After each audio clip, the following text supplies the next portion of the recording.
The hangar fell silent as Admiral De La Cruz dangled the A-10 Warthog key in front of the janitor. "Go ahead, sweetheart. Start it up," he mocked, expecting nothing but embarrassment. The maintenance crew laughed as she quietly took the key and climbed into the cockpit. No one noticed how her hands moved with practiced precision, or how Colonel Winters suddenly froze, recognition dawning in his eyes. When the massive engines roared to perfect life, the laughter died instantly. The janitor executed a classified startup sequence known only to elite combat pilots, one that saved 37 lives during a mission no one was supposed to remember. From which city in the world are you watching this video today? If this story intrigues you, subscribe for more untold tales of extraordinary people hiding in plain sight. The morning sun sliced through the high windows of Hangar 7 at Davis-Monthan Air Force Base, illuminating dust particles dancing in the air. Ravenna Blackwood methodically swept the concrete floor, her movements precise and economical. Her worn uniform badge read simply, "Maintenance Staff," but her eyes, sharp and observant, scanned the room with tactical awareness that seemed out of place for someone pushing a broom. She moved around the massive A-10 Warthog, parked in the center of the hangar, tail number AV-107, freshly repainted after its latest maintenance cycle. The maintenance crew barely acknowledged her presence as she worked. 3 years on base, and she remained practically invisible. Master Sergeant Briggs checked items off on his clipboard, his voice booming across the hangar. Hydraulics inspection complete, moving to engine diagnostics at 0900. He never once glanced at Ravenna as she silently worked around them, a ghost in plain sight. The young airman called her the Ghost in whispered conversations during lunch breaks. She never spoke unless spoken to, never lingered in conversation, and somehow always seemed to be exactly where she needed to be. Never in the way, never conspicuous, but always present. Today was no different as she methodically cleared debris from beneath the massive aircraft, her movements betraying an unusual familiarity with the space around the war machine. A commotion at the main hangar doors drew everyone's attention except Ravenna's. She continued sweeping, only her eyes shifting briefly toward the entrance, where a delegation of officers entered, led by a man with Admiral's stars gleaming on his shoulders. "Attention on deck," called Master Sergeant Briggs, and the maintenance crew snapped to attention. Admiral De La Cruz moved with the confidence of a man accustomed to absolute authority. His polished shoes reflected the overhead lights as he strode into the hangar, a small entourage of officers following in his wake. Colonel Ashton Mercer, the base's aircraft maintenance commander, walked beside him, her spine straight and her expression professionally neutral. "As I was saying, Admiral," Colonel Mercer continued a previous conversation, "the A-10 fleet remains one of our most reliable close air support platforms despite its age. This unit, tail number AV-107, has seen more combat hours than any other in our fleet and continues to perform excellently." Admiral De La Cruz nodded dismissively. Yes, though soon to be obsolete, I imagine. The future of air support lies with unmanned systems, Colonel.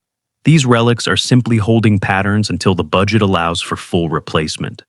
A subtle tightness appeared around Colonel Mercer's eyes, but her voice remained even.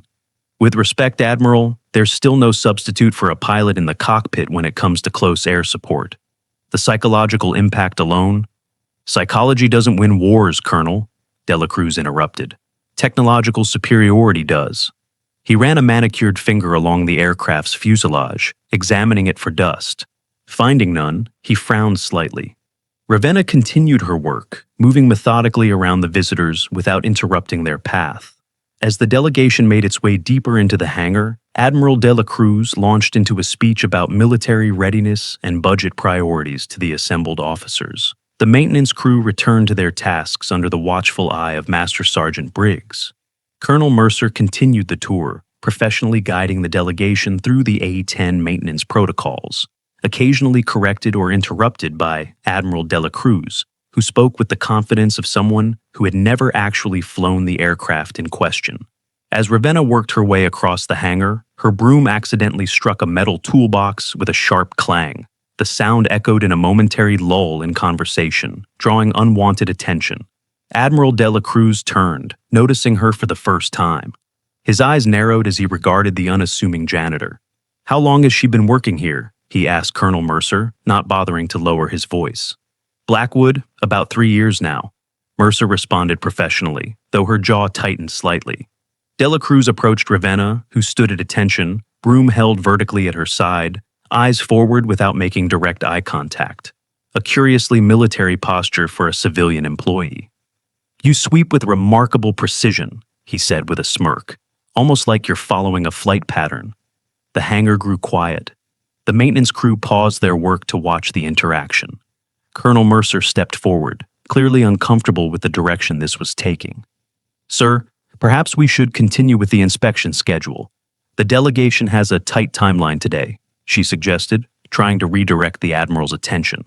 No, Dela Cruz waved her off, his attention still fixed on Ravenna. "I'm curious." His hand moved to his pocket, fishing out something small and metallic that caught the light. The ignition key to the A-10. He dangled it in front of Ravenna's face. "Go ahead, sweetheart. Start the Warthog. Show us how it's done." Laughter rippled through the delegation. Colonel Mercer stiffened visibly, her eyes flicking between Ravenna and Dela Cruz. "Sir, that's not appropriate," she began, but her protest was drowned out by the growing amusement of the visiting officers. For a long moment, Ravenna stared at the key, her expression unchanged. Then, without a word, she set her broom aside, leaning it carefully against a nearby workbench. She removed her worn work gloves one by one, revealing calloused hands with long, dexterous fingers. She took the key from the Admiral with a precise movement that somehow made him look clumsy in comparison. As she approached the aircraft, the laughter grew louder. A visiting lieutenant colonel whispered audibly to a companion, "This ought to be good. $10 says she tries to put the key in the weapons bay."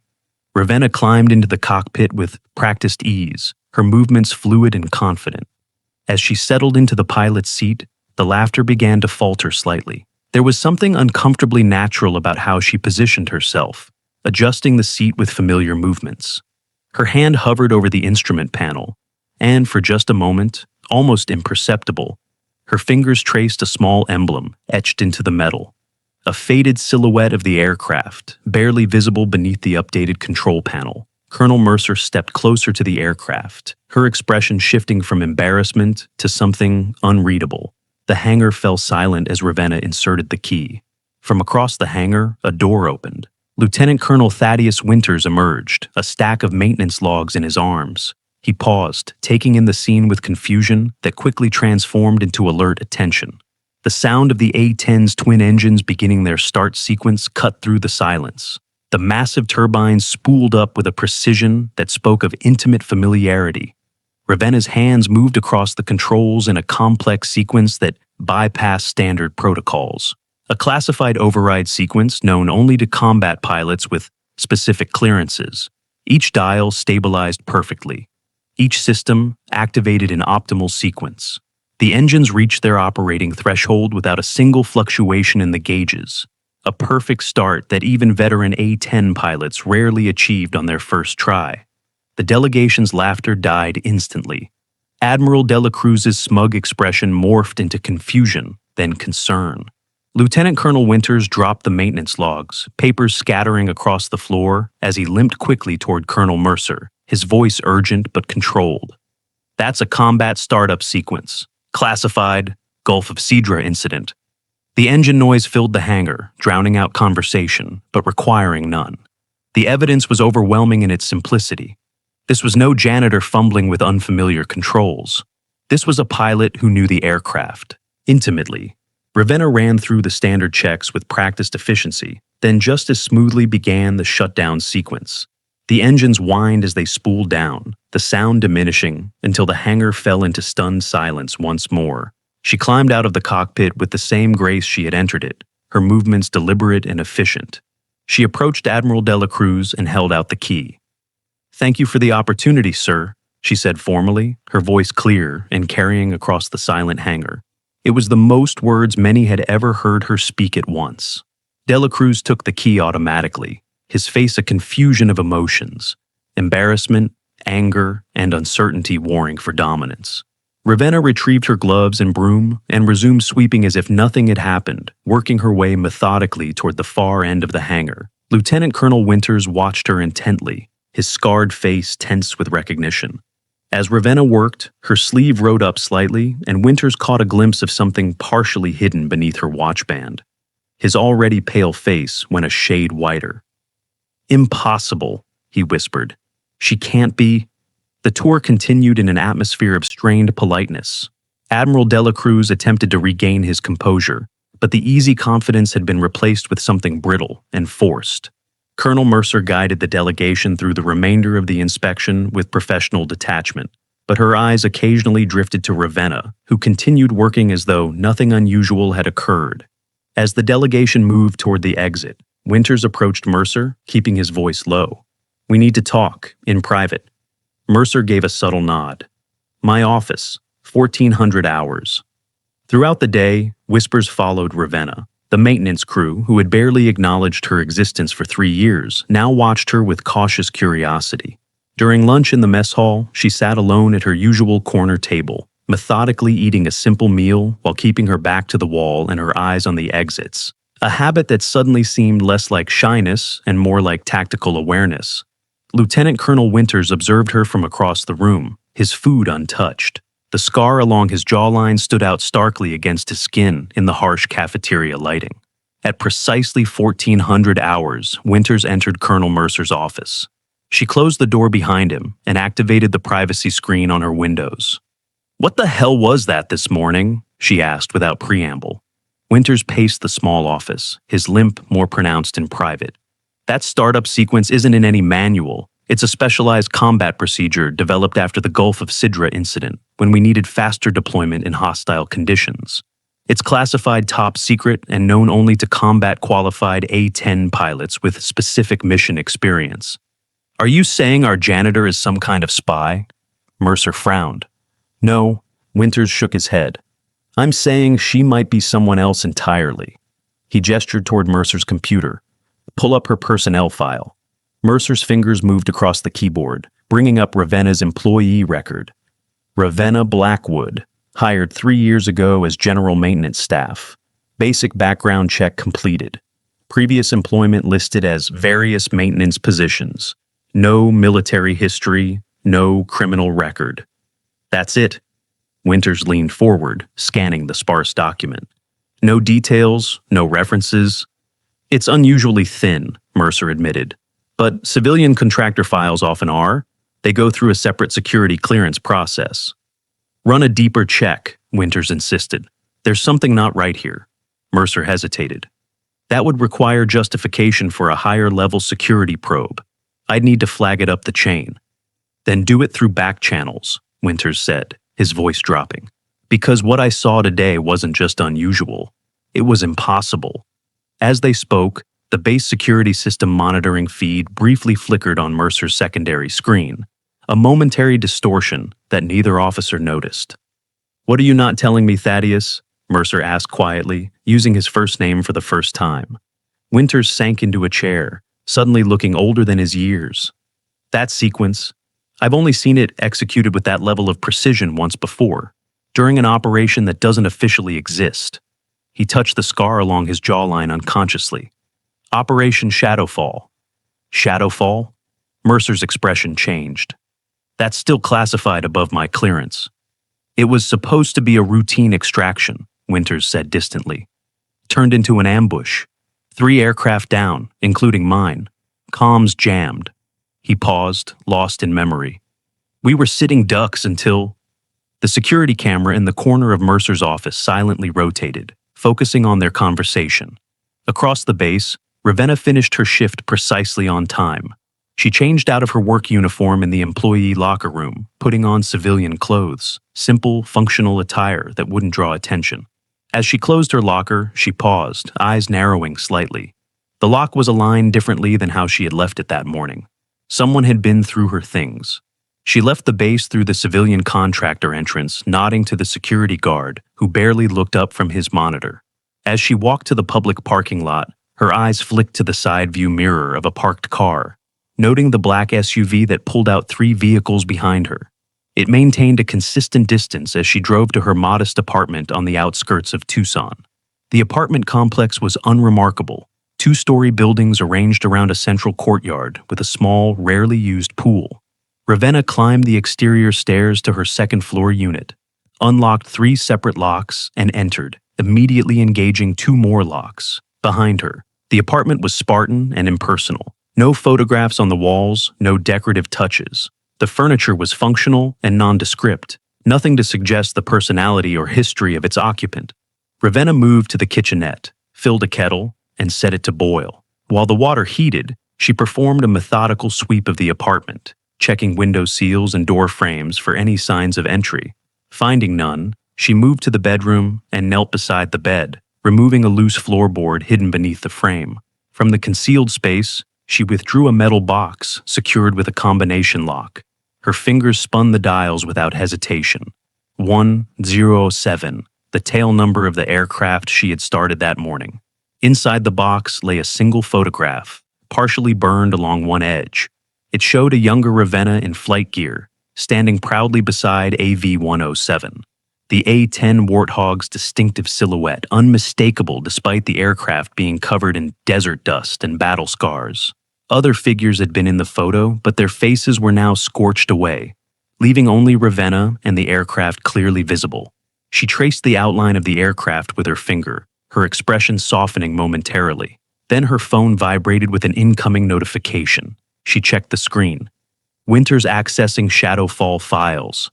Her face returned to its neutral mask as she carefully replaced the photograph, locked the box, and returned it to its hiding place.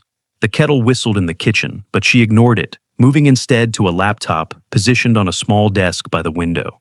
Her fingers moved rapidly across the keyboard, accessing an encrypted channel. "Winter is coming," she typed. "Protocol 7 activated." The response came immediately. "Confirmed. Maintain position. Support inbound."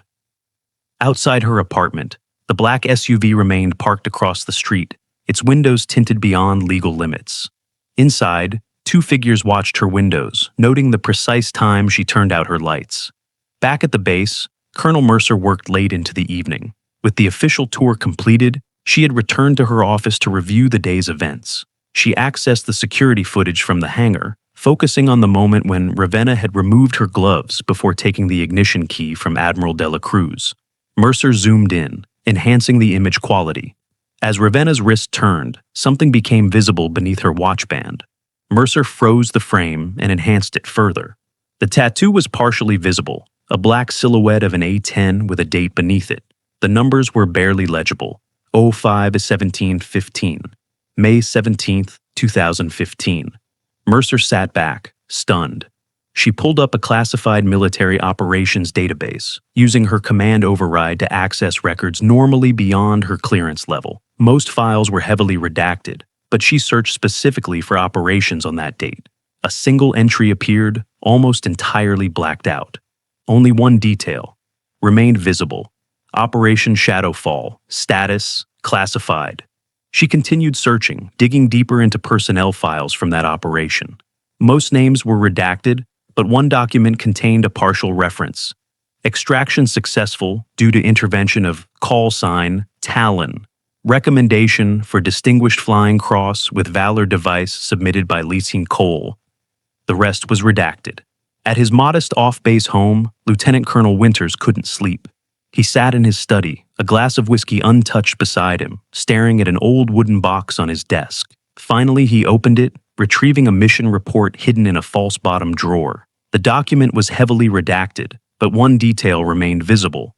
Warthog 1 provided critical air support, sustaining battle damage while extracting 37 personnel from hostile territory. Attached to the report was a commendation letter. The recipient's name had been blacked out, but the words stood stark on the page. Unprecedented bravery, returning to active combat zone despite direct orders to withdraw. Saved 37 lives, including this officer's. Recommend highest possible commendation. Winter's phone rang, startling him from his reverie. The caller ID showed Colonel Mercer. "I found something," she said without preamble.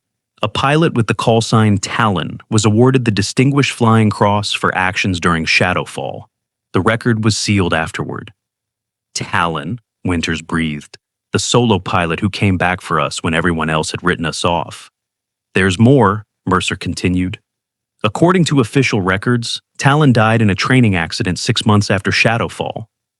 There was no accident, Winters said quietly, the certainty in his voice unmistakable. What happened, Thaddeus? Mercer pressed. I don't know the full story, he admitted. After I recovered from my injuries, I tried to find the pilot who saved us. Was told the pilot had been killed in a routine training exercise, closed casket funeral, no access to the remains. He paused. I always felt something was wrong about it, but I was just a captain then. No pull to investigate further. And now, our janitor executes a classified startup sequence that only elite A-10 pilots would know, Mercer said, and she has a tattoo with the exact date of Operation Shadowfall. We need to move carefully, Winters cautioned. If she is who I think she might be, there's a reason she's hiding in plain sight, and a reason someone wanted the world to think she was dead. Admiral Dela Cruz is still on base, Mercer said. He's requested a full security review of all civilian contractors following this morning's incident. He's scheduled a meeting with base security at 800 tomorrow. Then we need to move faster than he does, Winters replied. The next morning arrived with the promise of desert heat already shimmering on the horizon. Ravenna followed her usual routine, arriving exactly 15 minutes before her. Shift was scheduled to begin. As she approached the civilian contractor entrance, she immediately noticed something was different. 2 military police officers stood beside the regular security guard, checking IDs with greater scrutiny than usual. When she presented her badge, one of the MPs consulted a tablet, then looked up sharply. Ms. Blackwood, please step aside for additional verification. Ravenna complied without question, her face betraying nothing, as she was escorted to a small security office adjacent to the entry checkpoint. Inside the hangar, Admiral Dela Cruz was already holding court, surrounded by base security personnel and his own staff. Yesterday's incident represented a significant security breach, he stated, his voice carrying across the hangar. Civilian contractors should not have knowledge of classified aircraft operations. We need to identify how this information was obtained and whether it represents a larger intelligence threat. Colonel Mercer arrived, Lieutenant Colonel Winters a step behind her. The Admiral nodded to them curtly. Colonel, Lieutenant Colonel, I was just explaining to base security the seriousness of yesterday's incident. We'll need to detain the contractor in question for questioning. On what grounds, sir? Mercer asked, her tone carefully neutral. Security breach, potential espionage. Take your pick, Colonel, Dela Cruz replied dismissively. The point is, civilians don't know classified startup sequences unless they obtain that knowledge illegally. Unless they're not actually civilians, Winters said quietly. The Admiral turned to him with narrowed eyes. Explain yourself, Lieutenant Colonel. Before Winters could respond, the hangar doors opened. The 2 MPs from the entrance escorted Ravenna inside. Her expression remained impassive as she was brought to stand before the assembled officers. Ms. Blackwood, Admiral Dela Cruz said formally, you're being detained for questioning regarding potential security breaches and identity falsification. As the MPs moved to place her in handcuffs, Ravenna stood perfectly still, her face betraying nothing. The entire hangar watched in shocked silence as the officers prepared to restrain her. Suddenly, the hangar doors burst open again. A senior non-commissioned officer entered, carrying a sealed envelope. He marched directly to Colonel Mercer, ignoring protocol by bypassing the Admiral. Priority transmission from Central Command, ma'am. Urgent classification. Mercer took the envelope, breaking the seal to reveal a document bearing the Pentagon's insignia. She scanned it quickly, her eyes widening slightly before she regained her composure. Thank you, Sergeant. Dismissed. The NCO saluted and departed as Mercer turned to face the Admiral. Sir, I've just received direct orders regarding this matter. She handed the document to Dela Cruz. The Admiral read it, his face darkening. This can't be right. This authorization code is directly from the Vista Secretary of Defense, Lieutenant Colonel Winters confirmed, stepping forward. Stand down, Admiral. This takes precedence over your security concerns. Dela Cruz looked up from the document, his face a mixture of confusion and growing alarm. Who exactly are we dealing with here? All eyes turned to Ravenna, who stood calmly between the 2 MPs, hands still clasped behind her back, waiting. Is this the janitor we've been ignoring for 3 years, or someone else entirely? If you've ever known someone whose true worth was hidden beneath a humble exterior, Tell us about it in the comments, and subscribe to hear the rest of Ravenna's remarkable story. This authorization code is directly from the Secretary of Defense, Lieutenant Colonel Winters confirmed, stepping forward. Stand down, Admiral. This takes precedence over your security concerns. Admiral de la Cruz looked up from the document, his face a mixture of confusion and growing alarm. Who exactly are we dealing with here? All eyes turned to Ravenna, who stood calmly between the two MPs, her hands still clasped behind her back, waiting with a patience that seemed almost inhuman under the circumstances. Lieutenant Colonel Winters limped forward, his scarred face solemn as he addressed the room. That will be explained shortly. For now, release Ms. Blackwood immediately. His voice carried an authority that belied his rank, compelling the MPs to step back without waiting for the Admiral's confirmation. De la Cruz's face flushed with anger. This is highly irregular, Lieutenant Colonel. I demand to know what's happening on my inspection tour. With all due respect, Admiral, Winters replied, his tone making it clear how little respect he actually held for the man. This base falls under Colonel Mercer's command, not yours. And we have direct orders from above both our pay grades. Colonel Mercer stepped forward, taking control of the situation with the calm efficiency that had earned her command of the base. Admiral, I suggest we continue this discussion in my office. Ms. Blackwood, please accompany us. The maintenance crew watched in stunned silence as their invisible janitor was escorted out by the highest-ranking officers on base. Master Sergeant Briggs stared after them, his clipboard forgotten in his hands. Back to work, he barked suddenly, breaking the spell. Those planes won't fix themselves. In Colonel Mercer's office, the atmosphere was charged with tension. Admiral de la Cruz paced like a caged predator, while Winters stood at parade rest near the door. Mercer sat behind her desk, Ravenna seated opposite her, still maintaining that unnerving calm. I want answers, de la Cruz demanded. How does a janitor know classified aircraft protocols? Why is the Secretary of Defense involved? And why are two decorated officers treating a civilian contractor like she's some kind of VIP? Perhaps, Winters suggested quietly, because she isn't a civilian contractor at all. Ravenna's expression remained neutral, but her eyes flickered briefly to Winters, something passing between them. Recognition, acknowledgement, caution. Explain, de la Cruz ordered. Colonel Mercer opened a secure terminal on her desk. Sir, I've been authorized to access sealed records regarding a classified operation from May 17, 2015, Operation Shadowfall. De la Cruz stilled. I'm familiar with the designation. Extraction gone wrong, significant casualties narrowly averted. What does this have to do with our janitor? Instead of answering, Mercer turned the screen toward Ravenna. Ms. Blackwood, would you mind removing your watch? Without hesitation, Ravenna unclasped the utilitarian timepiece from her wrist and set it on the desk. Beneath it, clearly visible now, was a tattoo, a black silhouette of an A-10 Warthog with the date 05/17/15 inscribed below it. May 17, 2015, Mercer stated. The date of Operation Shadowfall, an operation during which Lieutenant Colonel Winters, then a captain, was shot down behind enemy lines along with 36 other personnel. Winters stepped forward, his voice quiet but intense. We were surrounded, outgunned, with 3 aircraft down and no hope of extraction. Command had written us off as acceptable losses.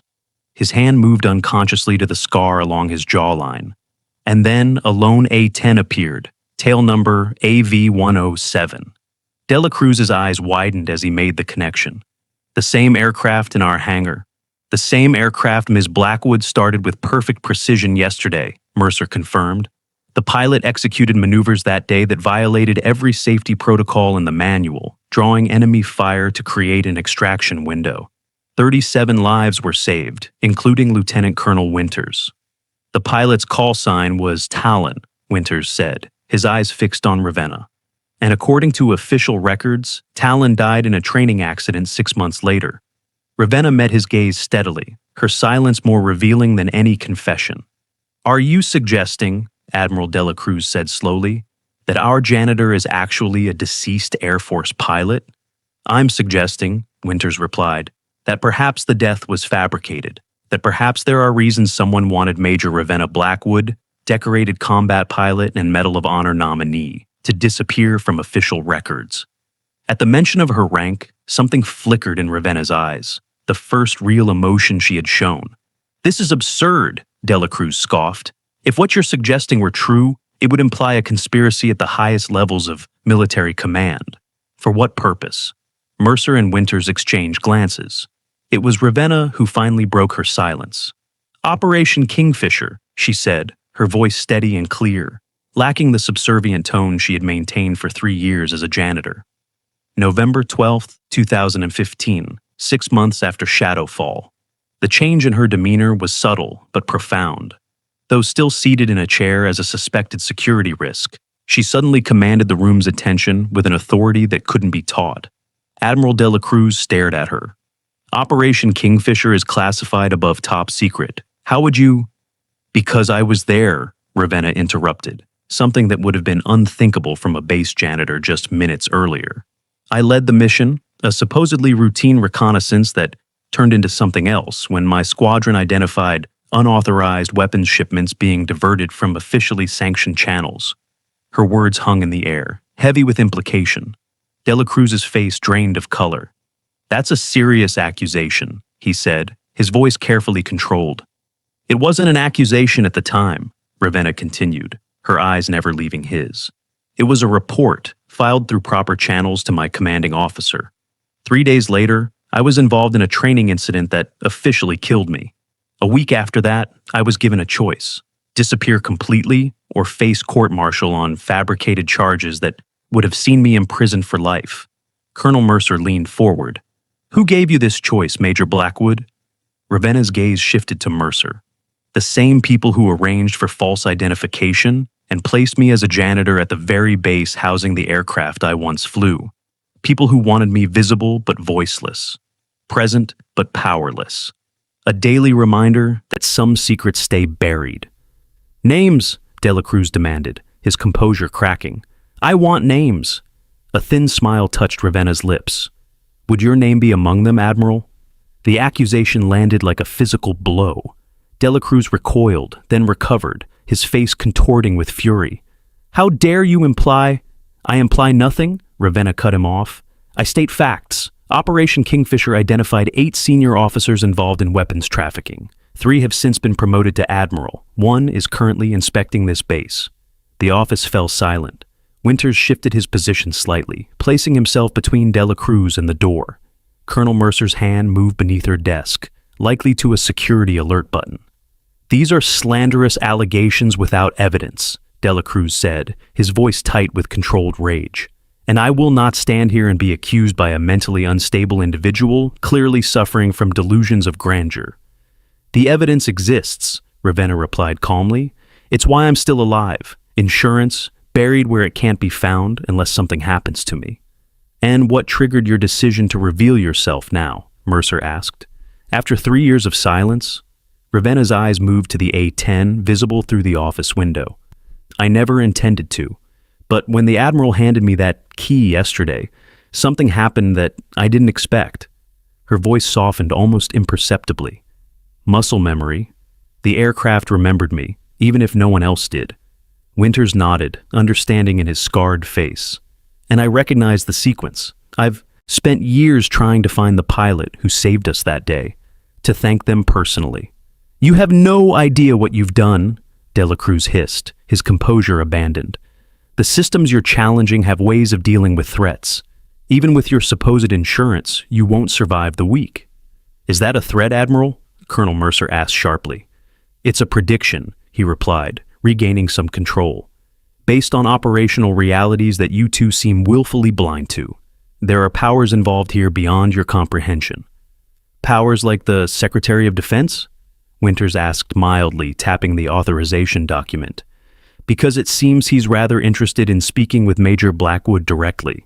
The transport is already on its way." Dela Cruz paled further. "This isn't over," he warned, moving toward the door. "I have calls to make." "I'm afraid your communications privileges have been temporarily suspended, Admiral," Mercer informed him, revealing the security alert she had triggered. "As have your movement privileges on this base. Security is waiting outside to escort you to guest quarters, where you'll remain until the Secretary's representatives arrive." As if on cue, the door opened to reveal 4 armed security personnel. Dela Cruz looked from them to Ravenna, his face a mask of hatred. "You've made a serious mistake," he said quietly. "No," Ravenna replied. "My mistake was staying silent for 3 years." After Dela Cruz was escorted out, the tension in the room eased fractionally. Mercer exhaled slowly, then turned to Ravenna. "I believe you, Major Blackwood, but belief isn't evidence, and evidence is what we'll need to protect you and pursue justice." "The evidence exists," Ravenna repeated, "but retrieving it won't be simple. I've spent 3 years establishing my cover, waiting for the right moment. This wasn't it." "What changed?" Winters asked. "Why maintain your cover for so long, only to break it now?" Ravenna hesitated, then reached for her watch on the desk. Instead of putting it back on, she opened a hidden compartment in the band, revealing a micro-storage device. "Because Operation Kingfisher never ended," she said quietly. "The weapons still move through unofficial channels. The money still flows to private accounts. And 3 days ago, I intercepted communications suggesting a major shipment is being prepared. Destination unknown, but the payload is concerning." "What kind of payload?" Mercer asked, already dreading the answer. "Tactical nuclear components," Ravenna replied. "Disassembled to avoid detection, but with all the necessary elements to construct a functioning device once delivered." The revelation hung in the air like a physical weight. Mercer looked to Winters, who nodded grimly. "If what you're saying is true," he said, "we need to move quickly, not just to protect you, but to intercept this shipment." "It's not that simple," Ravenna cautioned. "I don't have the complete details yet, just fragments intercepted from Dela Cruz's communications. That's why I've maintained my cover, to gather intel unnoticed." "And now that cover is blown," Mercer noted, "along with any hope of continuing your surveillance." Ravenna nodded, "which is why we need to accelerate the timeline. The full evidence of Kingfisher is secured in multiple locations, accessible only with specific protocols. But the most critical evidence regarding the current shipment is still being gathered by my contact network." "You've been running an unauthorized intelligence operation from your position as a base janitor?" Winters asked, a note of admiration in his voice. "I was trained in advanced field intelligence before becoming a pilot," Ravenna explained. "When they buried my identity, they forgot what else I could do besides fly." Colonel Mercer moved to her secure terminal. "We need to contact the secretary directly, inform him of this development." "Not yet," Ravenna cautioned. "Dela Cruz isn't working alone. There could be monitoring systems in place, even on secure channels. We need to assume communications are compromised until proven otherwise." Winters checked his watch. "The secretary's transport is due in 4 hours. Until then, we should secure Major Blackwood in a location Dela Cruz and his people can't access." Mercer considered this, then nodded. "The old command bunker. It's been decommissioned for renovations. No active surveillance, limited access points, easy to secure." "I need access to a secure terminal," Ravenna said. "One not connected to the base network." "I can arrange that," Winters offered. "I maintain independent communications for mission planning." "Good," Mercer decided. "Lieutenant Colonel Winters, escort Major Blackwood to the bunker. I'll handle Dela Cruz and prepare for the secretary's arrival. We'll reconvene in 3 hours with whatever intel we can gather." As Winters led Ravenna through the less traveled corridors of the base, they maintained professional silence. Only when they had descended into the relative security of the decommissioned bunker did he speak. "I looked for you," he said simply. "After Shadowfall, I wanted to thank the pilot who came back for us when everyone else had written us off." Ravenna's formal posture softened slightly. "I was just doing my job, Lieutenant Colonel." "Thaddeus," he corrected. "And no, you weren't. Your job was to follow orders and withdraw when the mission was deemed unrecoverable. You disregarded those orders and saved 37 lives, at risk to your own." A ghost of a smile touched her lips. "I've never been very good at abandoning people who need help. It's why I couldn't just disappear completely after Kingfisher, even when it would have been safer." 3 years. Winters shook his head. 3 years of sweeping floors, being invisible, enduring the dismissive treatment of people who had no idea who you really were. "It wasn't all bad," Ravenna said. "Being invisible has advantages. People say things, do things they wouldn't if they knew they were being watched. And that's how you uncovered the continued operations," Winters realized. She nodded. "Fragments at first. a comment here, a secure transmission there. But over time, patterns emerged. The same players, the same methodologies, just better concealed. Winters activated a standalone terminal he had brought with him. We should contact your network, retrieve whatever intelligence they've gathered on the shipment. Not yet, Ravenna cautioned. My sudden exposure will have triggered protocols. They'll be going dark, relocating to secure fallback positions. Attempting contact now might compromise them. Then what do we do? Winters asked, frustration evident in his voice. We wait, Ravenna replied with the patience of someone accustomed to long surveillance operations. And we prepare. Because when Dela Cruz realizes he can't contain this situation, he'll move to eliminate the threat, us. Above them, in the administrative section of the base, Colonel Mercer faced her own challenges. The security team reported that Admiral Dela Cruz was secure in the VIP quarters, but his aide had already filed formal protests with Central Command regarding his detention. Meanwhile, the base was buzzing with rumors about the morning's events. Mercer entered her office to find Master Sergeant Briggs waiting for her. "Colonel," he saluted sharply. "May I speak freely?" "Of course, Master Sergeant." Briggs seemed uncharacteristically hesitant. "Is it true what they're saying about Blackwood?" "What exactly are they saying?" Mercer asked carefully. "That she's not actually a janitor. That she's some kind of undercover operative, maybe even a pilot." Mercer studied the veteran non-commissioned officer. Briggs had been at Davis-Monthan longer than almost anyone else, his loyalty beyond question. "What would you say if I told you Ravenna Blackwood is actually Major Ravenna Blackwood, the pilot who flew AV-107 during Operation Shadowfall?" Briggs stared at her, processing this information. Then he swore softly under his breath. The way she moved around the aircraft, always so precise, like she was conducting pre-flight checks while sweeping. I should have seen it. "None of us did," Mercer admitted. "That was rather the point." "Why?" Briggs asked. "Why would a decorated pilot be working as a janitor on her own base?" "That's what we're trying to determine," Mercer said, not yet ready to share the full scope of Ravenna's allegations. "For now, I need your help, discreetly." "Anything, ma'am?" "I need you to gather your most trusted maintenance crew. People whose loyalty is to the Air Force, not to any individual commander. Prepare AV-107 for possible emergency deployment. No documentation, no official channels. Briggs raised an eyebrow, but asked no questions. Consider it done. Anything else? Yes, if anyone asks about Blackwood or the events this morning, you know nothing. The official line is that a security drill is in progress, nothing more. After Briggs left, Mercer secured her office and activated her most heavily encrypted communication channel. The risk of compromise was real, but so was the need for allies at the highest levels. She input a series of codes that would route her call through multiple secure relays before reaching its destination. When the connection finally established, the screen remained dark, but a voice came through clearly.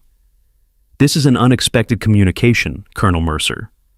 "General, we have a broken arrow situation," Mercer replied, using the code phrase they had established years ago for the most critical emergencies. "Talon has emerged from the shadows." A long pause. "Confirmed identity?" "Without question, and she brings warning of imminent threat. Nuclear components in transit, unauthorized." Another pause. "The Admiral's inspection was not a coincidence." "No, sir. I believe he was sent to evaluate security vulnerabilities for the shipment." "Your status?" "Admiral detained. Major Blackwood secure. Awaiting Secretary's transport. ETA 3 hours." "That transport may never arrive, Colonel," the voice said gravely. "If what you're saying is accurate, powerful forces will move quickly to contain the situation. You need to assume your base is already compromised." Mercer felt a chill run down her spine. "Recommendations, sir?" "Protect Blackwood at all costs. She's the only one with the full intelligence picture. And Colonel, trust no one outside your immediate circle. I'll mobilize what resources I can, but official channels may be monitored." "Understood, General, and thank you." "Don't thank me yet, Ashton," the General said, using her first name for the first time in years. "If Kingfisher is still operational after all this time, we're facing corruption at levels we never imagined. Watch your back." The connection terminated, leaving Mercer alone with the weight of what she had just learned. She checked the time, 2 hours until the Secretary's transport was due to arrive. 2 hours that suddenly seemed much too long. In the bunker, Ravenna and Winters had established a temporary command center using the standalone equipment.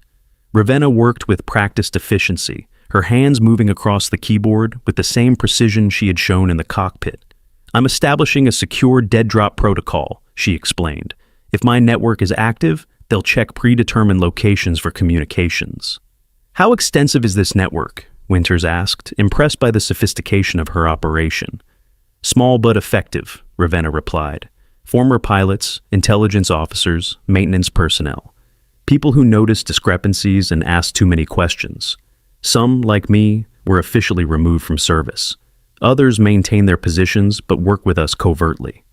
"All this time, right under our noses," Winters marveled. "A complete shadow intelligence operation run by a base janitor." "It wasn't always this organized," Ravenna admitted. "After Kingfisher, I was alone, just trying to survive and gather enough evidence to clear my name. But over time, I discovered others who had been silenced for asking the wrong questions or seeing the wrong things. We formed connections, developed protocols. And no one ever recognized you? In 3 years?" A sad smile crossed Ravenna's face. "People see what they expect to see, Lieutenant Colonel. A janitor is invisible. Background noise. I could stand 3 feet from pilots I once commanded, and they would look right through me." "Not everyone," Winters said quietly. "I knew there was something familiar about you from the first time I saw you on base. I just couldn't place it." "The human mind resists contradictory information," Ravenna explained. "Major Blackwood was dead. Therefore, the janitor with her face couldn't possibly be the same person." Their conversation was interrupted by a soft beep from the terminal. A message had appeared in the secure communication channel. "Phoenix Rising, package confirmed, coordinates follow." Ravenna straightened, suddenly alert. "My network is active. They've located the shipment." She quickly decoded the coordinates that followed the message. "It's a remote airstrip 50 miles from here, classified as a weather research facility, but actually used for covert operations. The shipment is scheduled for transport tonight at 2200 hours. "That's sooner than we expected," Winters observed, checking his watch. "And the Secretary's transport won't arrive for at least 2 more hours." "We can't wait," Ravenna decided. "Once that shipment is airborne, it becomes nearly impossible to track. We need to move now." "With what resources?" Winters asked. "We have no official authorization, no team, no backup." "We have AV-107, Ravenna said simply. "And we have the element of surprise. They don't know we've identified the shipment location." Winters stared at her. "You want to fly an unauthorized combat mission against a nuclear shipment protected by people within our own command structure? That's suicide." "Not if we have the right support," Ravenna countered, already typing a response into the terminal. "My network includes active personnel at this base, people who will act if given the proper signals." "This is beyond risky," Winters warned. "If we're wrong about any part of this, we're not just ending our careers, we're looking at treason charges." "And if we do nothing, nuclear components fall into unknown hands," Ravenna replied, her voice steady. "I've lived in the shadows for 3 years, Lieutenant Colonel. I'm not afraid of risks. I'm afraid of failing to act when action is needed." The conviction in her voice silenced his objections. He nodded slowly. "Then, we need to inform Colonel Mercer. She needs to be part of this decision." "Agreed," Ravenna said. "But first, we need to verify the intel. My network is reliable, but in operations this sensitive, we trust but verify." She entered another series of commands into the terminal, accessing satellite imagery of the coordinates. The screen displayed a remote desert facility with a single runway, several buildings clustered around one end, with vehicles visible in a secure parking area. "Standard configuration for a research facility," Winters observed. "Nothing obviously suspicious." "Look closer," Ravenna directed, zooming in on one section of the image. "These vehicles, they're military transport but with civilian markings, classic configuration for black operations." She continued enhancing different sections of the image. "And here, radiation shielding being installed in this transport aircraft. You don't need that level of protection for weather research equipment." Winters studied the evidence, his expression growing grimmer by the moment. "This is really happening." "It's been happening for years," Ravenna said quietly. "Right under the nose of legitimate military command, using our resources, our personnel, our authority to conduct unauthorized operations for private profit. A soft knock at the bunker door interrupted them. They tensed, Winters reaching for his sidearm before a voice called out. "Lieutenant Colonel, it's Mercer." Winters checked the security camera before opening the door. Colonel Mercer entered quickly, her face tense with urgency. "We have a problem," she announced without preamble. "The Secretary's transport has been diverted due to a supposed security concern, and Admiral De La Cruz has somehow managed to communicate with outside forces despite our precautions." "How?" Winters demanded. "Unknown," Mercer admitted, "but base security reports unusual activity at the perimeter, unmarked vehicles gathering just beyond our jurisdiction. I think we're about to have uninvited guests. They're moving to contain the situation," Ravenna concluded. "Cut us off from outside support, then neutralize the threat we represent." "It gets worse," Mercer continued. "I've received intelligence suggesting the nuclear shipment we're concerned about is scheduled for tonight." Ravenna and Winters exchanged glances. "We know," Ravenna said. "My network confirmed it. Remote airstrip 50 miles from here, 2200 hours. Mercer nodded grimly. "Then we're on the same page. The question is, what do we do about it?" "We intercept," Ravenna said without hesitation, "before the components can be loaded and transported beyond our reach." "With what authorization?" Mercer asked, though her tone suggested she already knew the answer. "None," Ravenna admitted. "This has to be off books. Anyone we inform through official channels could be compromised." Mercer considered this, the weight of the decision evident in her expression. After a long moment, she straightened. Decision made. Master Sergeant Briggs has AV-127 prepared for emergency deployment. No documentation, no flight plan. Ravenna's eyes widened slightly. "You anticipated this." "I hoped we wouldn't need it," Mercer corrected. "But hope isn't a strategy. Lieutenant Colonel Winters, you'll coordinate from here, maintaining communication with Blackwood during the operation." "And you, Colonel?" Winters asked. "I'll create a diversion to buy you time," Mercer said. "An unscheduled base-wide security drill should keep attention focused here, rather than on a single A-10 departing from the auxiliary runway." "They'll court-martial you for this," Ravenna warned. "Probably," Mercer agreed with a grim smile, "but I'd rather face a court-martial than live knowing I could have prevented nuclear materials from falling into the wrong hands." The three officers regarded each other, the gravity of what they were proposing hanging in the air between them. They were about to directly challenge a conspiracy that reached the highest levels of military command with no official authorization and limited resources. "If this goes wrong," Winters said quietly, "we're all finished." "And if it goes right," Ravenna countered, "no one may ever know what we did here today." "That's the job sometimes," Mercer said simply. "Now, let's move. Time is critical." As they prepared to leave the bunker, Ravenna paused, turning to face the others. For the first time, she allowed herself to stand fully upright, shoulders squared, the bearing of a combat officer replacing the deliberate invisibility of a janitor. "3 years ago, I made a choice to disappear rather than fight," she said, her voice clear and resolute. "I told myself it was strategic, that I was gathering evidence, building a case. But the truth is, part of me was afraid of the power arrayed against me, afraid of failing, afraid of dying for nothing." She drew a deep breath. "I'm not afraid anymore. Whatever happens today, we act with honor and purpose, and if we fail, at least we fail standing, not kneeling." The bunker door opened, revealing the path back to the surface. Beyond it lay a base potentially compromised, unknown threats gathering, and a mission with the highest possible stakes. Without another word, the three officers moved forward, each step carrying them closer to a confrontation years in the making. As they emerged into the fading daylight, a distant sound caught their attention, the distinctive thrum of helicopter rotors approaching from the north, where no scheduled flights were expected. "Company's coming," Winters observed grimly, "and I doubt they're here for a friendly chat." Mercer checked her watch. "We're out of time. What would you sacrifice to uncover the truth? How far would you go to protect others from unseen threats? Join us for the final chapter of Ravenna's extraordinary journey from shadow to sky. Subscribe now to experience the conclusion of this story of courage, redemption, and the battle against corruption at the highest levels. The distinctive thrum of helicopter rotors grew louder, cutting through the desert air with ominous precision. 3 unmarked black helicopters appeared on the horizon, approaching Davis-Monthan Air Force Base from the north.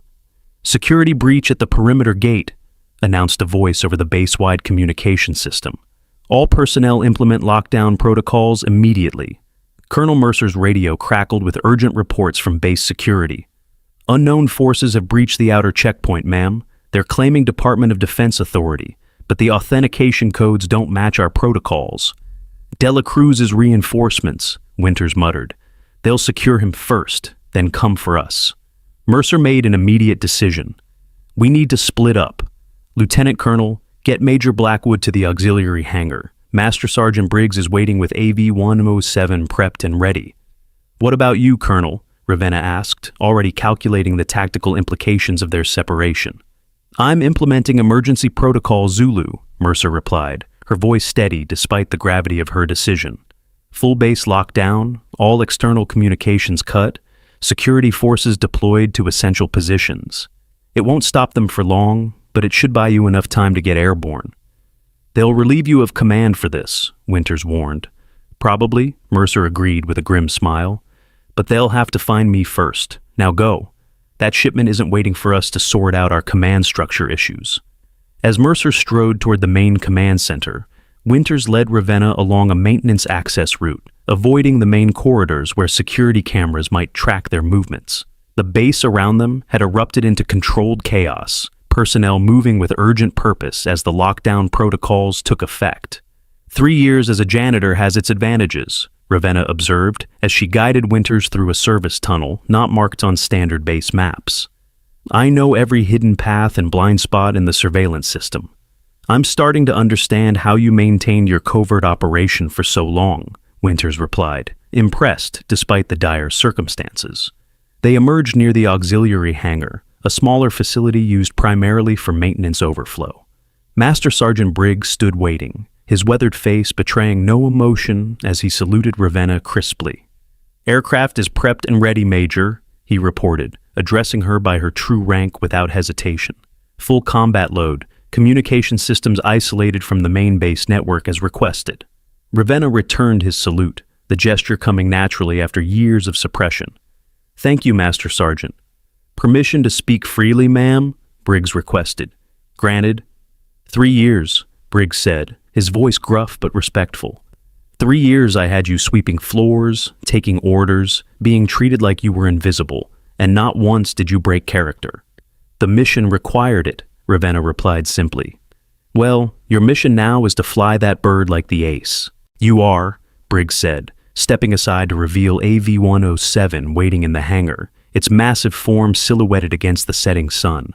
"Show them what a real pilot can do." For the first time since her cover had been blown, Ravenna smiled, a genuine expression that transformed her face from the neutral mask she had worn for years. "With pleasure, Master Sergeant." She turned to Winters. "You need to establish a secure communication point. Once I'm airborne, I'll need real-time intelligence on the target location." "Already arranged," Winters confirmed.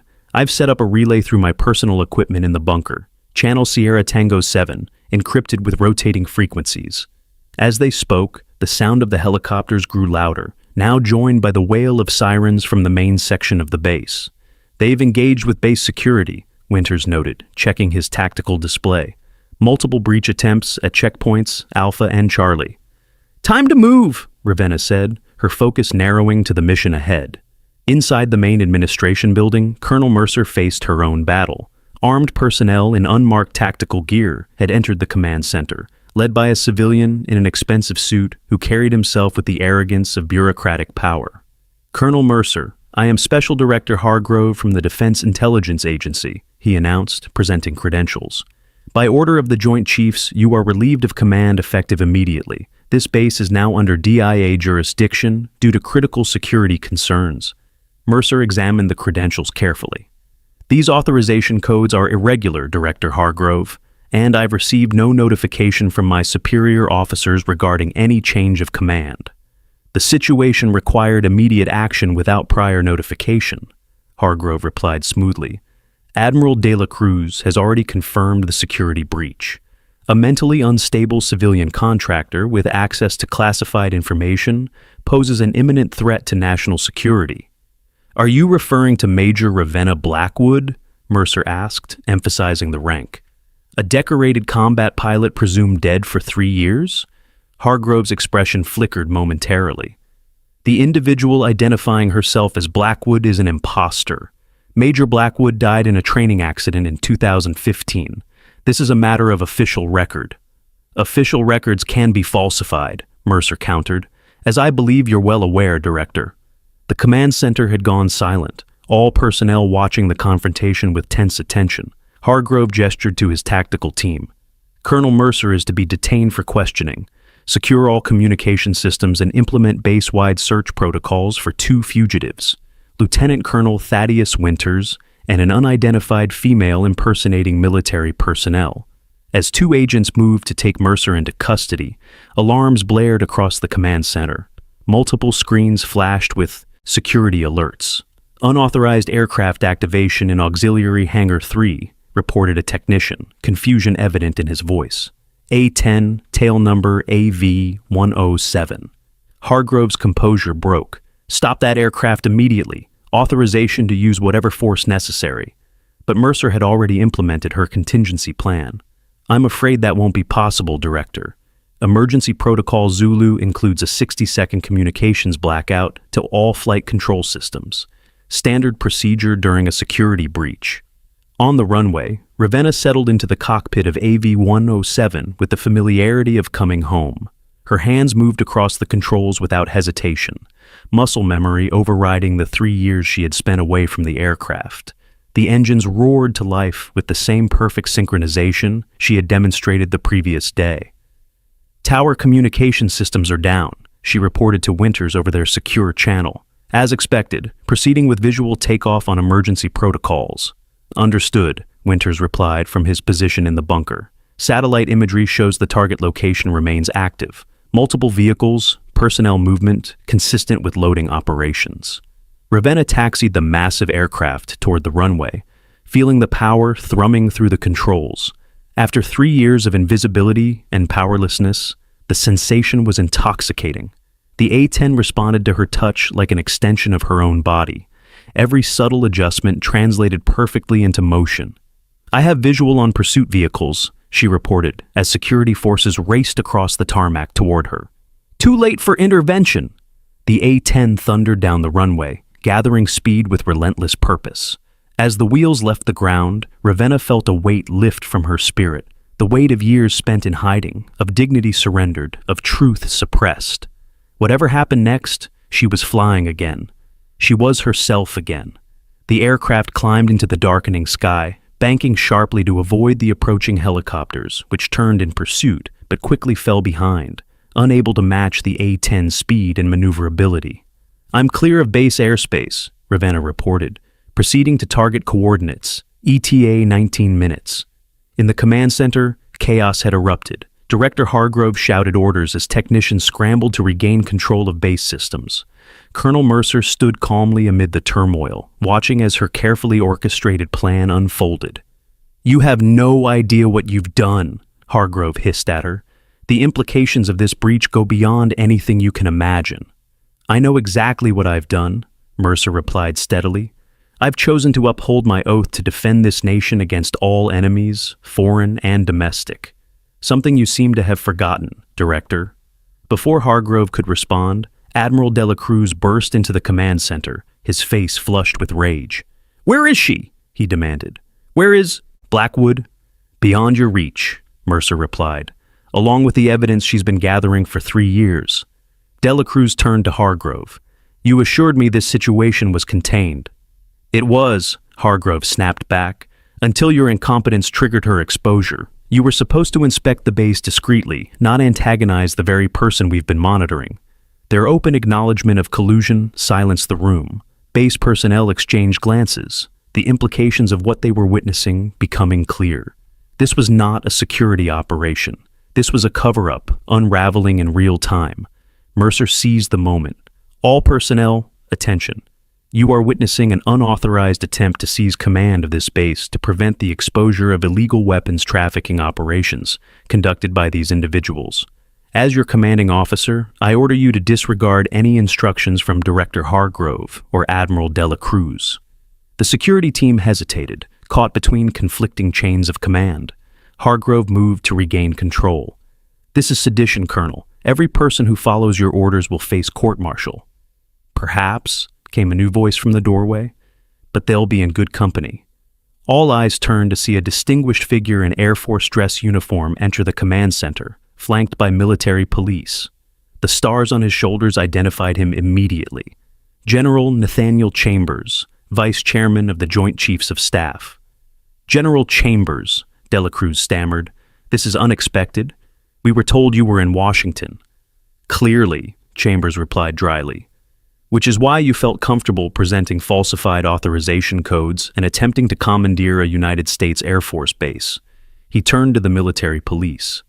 Detain Director Hargrove and Admiral Dela Cruz pending investigation into violations of the Uniform Code of Military Justice, specifically Articles 104 and 106 concerning aiding the enemy and espionage. As the two men were taken into custody, General Chambers addressed Colonel Mercer. I received your Broken Arrow communication, Colonel. The Secretary sends his regards and his apologies for the delayed response. We needed to ensure the security of our intervention. Thank you, General, Mercer replied. But we have a more immediate concern. Major Blackwood is en route to intercept a shipment of nuclear components scheduled for transport from a facility 50 miles north of here.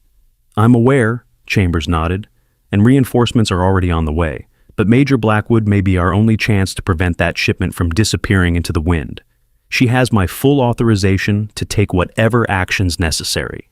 High above the desert, Ravenna flew through the gathering darkness, the A-10 systems illuminating the cockpit with a familiar blue glow. The weight of the mission pressed against her, but so did the exhilaration of purpose. After years of helpless observation, she was finally taking action. I'm 5 minutes from target, she reported to Winters. Current status? Satellite shows increased activity, Winters replied, his voice steady in her ear. Loading operations appear to be accelerating. They may have received warning about the breach at the base. Understood, Ravenna acknowledged. Weapon systems check complete, all functioning normally. Be advised, Winters continued, General Chambers has arrived at base. Operation now has official sanction. Rules of engagement updated. You are authorized to prevent the shipment from departing by any means necessary, but prioritize securing the nuclear components intact. Copy that, Ravenna responded, adjusting her approach vector. The target facility appeared on her horizon, a cluster of lights in the darkness of the desert. She reduced altitude, using the terrain for concealment, as she had done countless times in combat operations. The facility came into view through her targeting systems, a small airstrip with 3 buildings and a transport aircraft being loaded on the tarmac. Vehicles moved with urgent purpose, personnel rushing to complete their task. They were indeed accelerating their timeline. I have visual on target, Ravenna reported. C-130 transport on runway, active loading in progress, multiple armed personnel, approximately 20 vehicles. They've spotted you, Winters warned as activity on the ground shifted, defensive positions being established. As expected, Ravenna replied calmly. Beginning approach run. The A-10 thundered toward the facility, its distinctive silhouette now visible to those on the ground. Ravenna activated the aircraft's communication system, broadcasting on standard emergency frequencies. Attention unauthorized personnel at designation Echo 79er. This is United States Air Force Major Ravenna Blackwood. You are engaged in illegal weapons trafficking. Stand down immediately and surrender to military authority. The response came in the form of anti-aircraft fire, erupting from defensive positions around the airstrip. Tracer rounds cut through the night sky, seeking the approaching A-10. So much for the diplomatic approach, Ravenna muttered, banking sharply to avoid the incoming fire. The A-10, designed to withstand battlefield conditions, absorbed the few hits that connected without critical damage. Major, be advised, Winter's voice came through with renewed urgency. Satellite thermal imaging shows they are moving something from the main building to the transport, likely the nuclear components. Not happening, Ravenna responded, bringing the aircraft around for a precision strike run. The A-10's primary weapon, a 30mm Gatling gun capable of destroying armored vehicles, stood ready, but she selected the aircraft's precision munitions instead. The nuclear components needed to be secured intact. With practiced precision, she targeted the runway ahead of the C-130, deploying munitions that tore into the tarmac, rendering takeoff impossible. The transport aircraft halted its taxi, caught between the damaged runway and the loading area. "Runway disabled," she reported. "Transport grounded." On the ground, chaos erupted as the operations personnel realized their escape route had been cut off. Vehicles scattered in different directions, some attempting to flee into the desert, others taking up defensive positions around the transport. "They're splitting the package," Winters warned. 3 vehicles departing east side of the facility. High probability they contain the components. "I see them," Ravenna confirmed, banking the A-10 to track the escaping convoy. Moving to intercept. She brought the aircraft low over the desert, the massive gun now aligned with the escape route. With surgical precision, she fired a burst that impacted the ground ahead of the lead vehicle, forcing it to swerve and halt. The other vehicles bunched up behind it, suddenly trapped between the disabled runway and the open desert. "Target stopped," Ravenna reported, "but they're not surrendering." Armed personnel poured from the vehicles, taking up positions behind them. One figure stood apart, gesturing urgently, clearly in command. Through her targeting system, Ravenna zoomed in on his face. "Lieutenant Colonel, I have visual confirmation on Colonel Victor Reynolds," she reported, recognizing a figure long thought stationed overseas. "Repeat, Colonel Reynolds is on site commanding the operation." "Reynolds?" Winters responded, surprise evident in his voice. "He's supposed to be in Germany. This goes higher than we thought." "It always did," Ravenna replied grimly.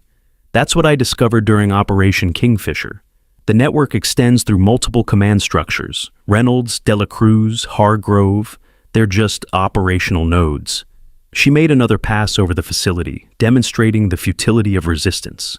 The A-10's capabilities against ground targets were legendary, and everyone below knew it. "Attention Colonel Reynolds," she broadcast. "Your operation is compromised. Dela Cruz and Hargrove are in custody. Reinforcements are en route to this location. There is no escape scenario where you succeed." For a tense moment, nothing changed on the ground. Then, slowly, figures began to emerge from behind the vehicles, hands raised.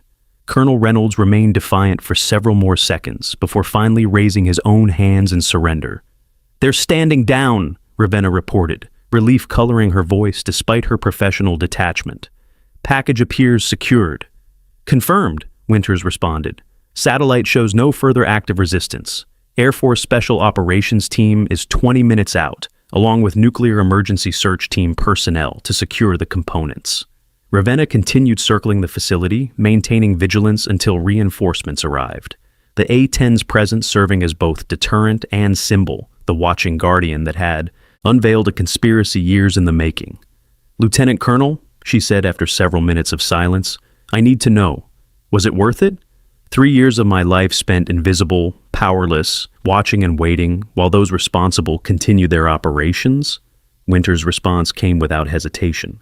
"You just prevented nuclear components from disappearing into the black market, Major. I'd say that answers your question." As dawn broke over Davis-Monthan Air Force Base, AV-107 touched down on the main runway, its distinctive silhouette illuminated by the rising sun. A formation of Air Force personnel stood waiting in perfect order, flanking the taxiway. At their head stood Colonel Mercer, Lieutenant Colonel Winters, and General Chambers. Ravenna completed her shutdown procedures with the same precision she had demonstrated in every aspect of her duty, whether as a pilot or as a janitor, maintaining her cover. When she climbed down from the cockpit, she found herself facing something she had not expected. A formal salute rendered by every person present.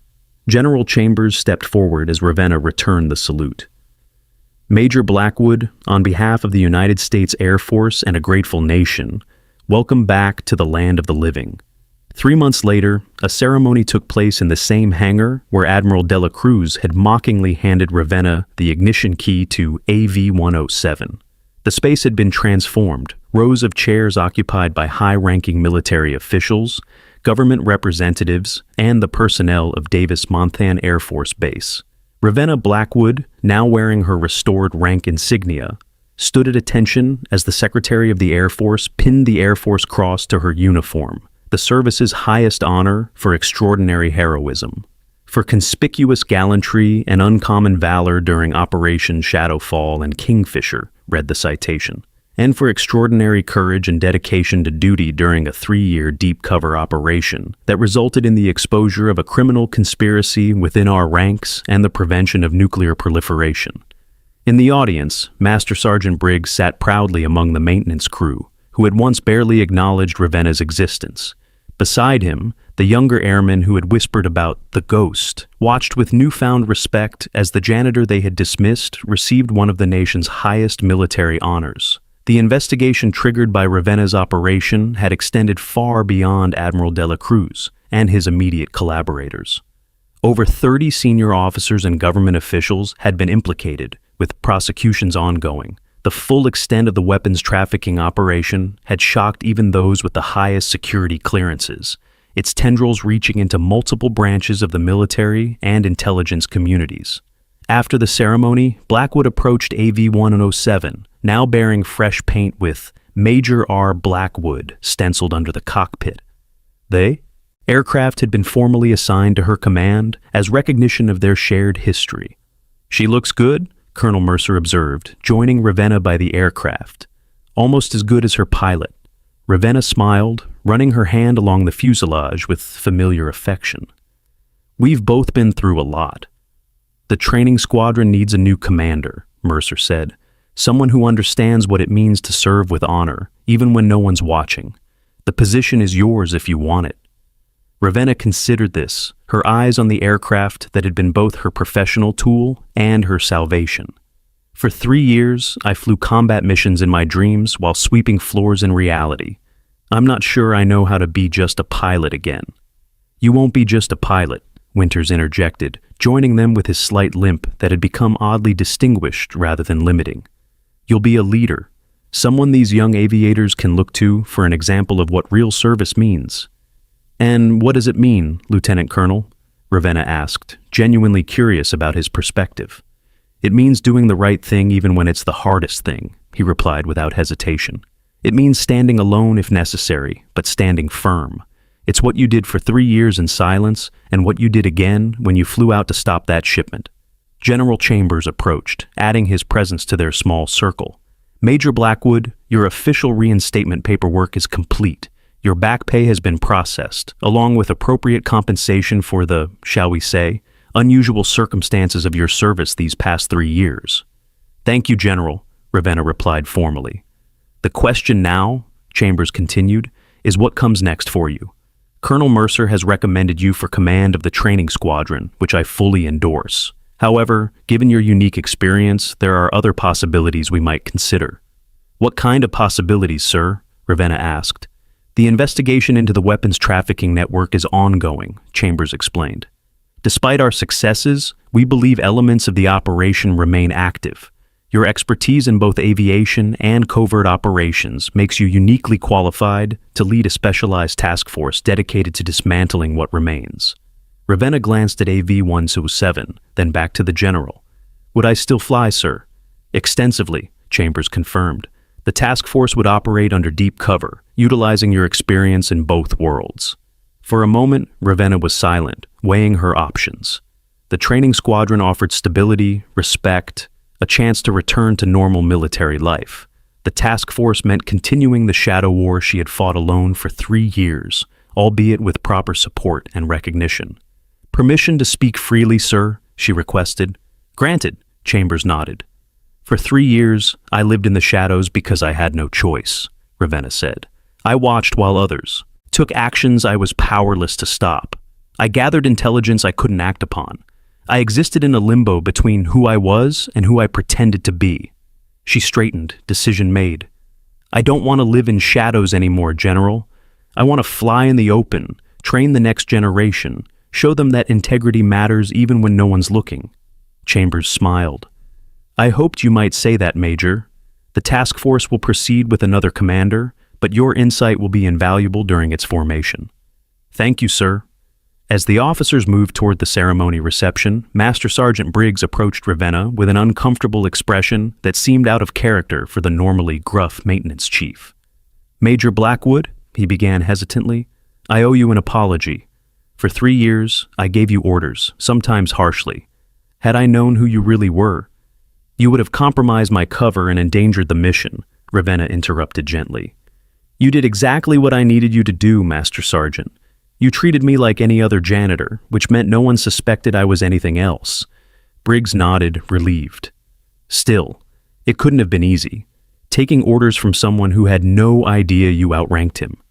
"Rank isn't just about who gives orders and who takes them," Ravenna replied. "It's about responsibility. For 3 years, your responsibility was to maintain these aircraft. Mine was to observe and gather intelligence while remaining invisible. We both did our duty."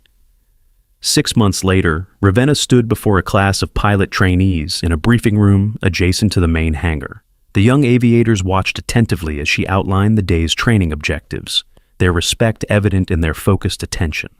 "Aviation isn't just about flying the aircraft," she explained. "It's about integrity in every aspect of your service. Sometimes you'll be asked to make difficult choices. Sometimes you'll stand alone. What matters isn't that others see your actions, but that you know they align with your oath and your values." After dismissing the class to their training aircraft, Ravenna walked through the hangar where her journey had both ended and begun anew. The space was filled with activity, maintenance crews working efficiently under Master Sergeant Briggs's watchful eye. Unlike during her time as a janitor, personnel now acknowledged her presence with respectful nods and salutes. As she approached AV-107, waiting on the tarmac for the day's training mission, Lieutenant Colonel Winters joined her, walking alongside despite his limp. "Your trainees are showing impressive progress," he observed, "especially in formation flying." "They're good aviators," Ravenna agreed. "But I want them to be good officers first. The skills will follow if the foundation is solid." They reached the aircraft, its freshly painted exterior gleaming in the morning sun. The maintenance crew had just completed their pre-flight checks and stood at attention as Ravenna approached. "All systems nominal, Major," reported the crew chief. "She's ready to fly." "Thank you, Airman," Ravenna replied, conducting her own visual inspection out of ingrained habit.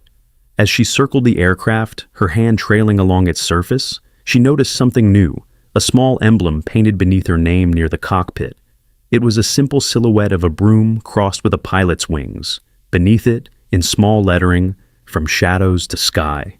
Ravenna turned to find Master Sergeant Briggs watching her reaction. "The crew's idea," he explained. "Thought you might appreciate the sentiment." "I do," Ravenna said softly, touching the emblem. "More than they know." As she climbed into the cockpit, settling into the seat that had once felt like home and now felt like freedom, Ravenna reflected on the journey that had brought her here, from decorated pilot to invisible janitor to squadron commander. A path no one could have predicted, yet one that had ultimately served a purpose greater than herself. The engines roared to life with the same perfect synchronization she had demonstrated that fateful day, when Admiral de la Cruz had mockingly handed her the key. But now there was no mockery, no invisibility, no silent struggle. There was only the sky waiting above, the purpose clear before her, and the knowledge that sometimes the greatest strength comes not from power, but from patience. Not from visibility, but from quiet integrity. AV-107 thundered down the runway and lifted into the clear blue Arizona sky, carrying Major Ravenna Blackwood back to the element where she had always belonged. Below, the base continued its operations, its personnel going about their duties, visible and invisible heroes alike serving in their own ways. And in the contrail left behind by the ascending A-10, there seemed to be a message written in the sky. Some lights shine brightest after emerging from the darkest shadows. We all wear uniforms of one kind or another, masks that hide our true capabilities. Have you ever known someone whose quiet competence was revealed in a moment of crisis? Someone who, like Ravenna, served faithfully from the shadows until circumstance called them to the light?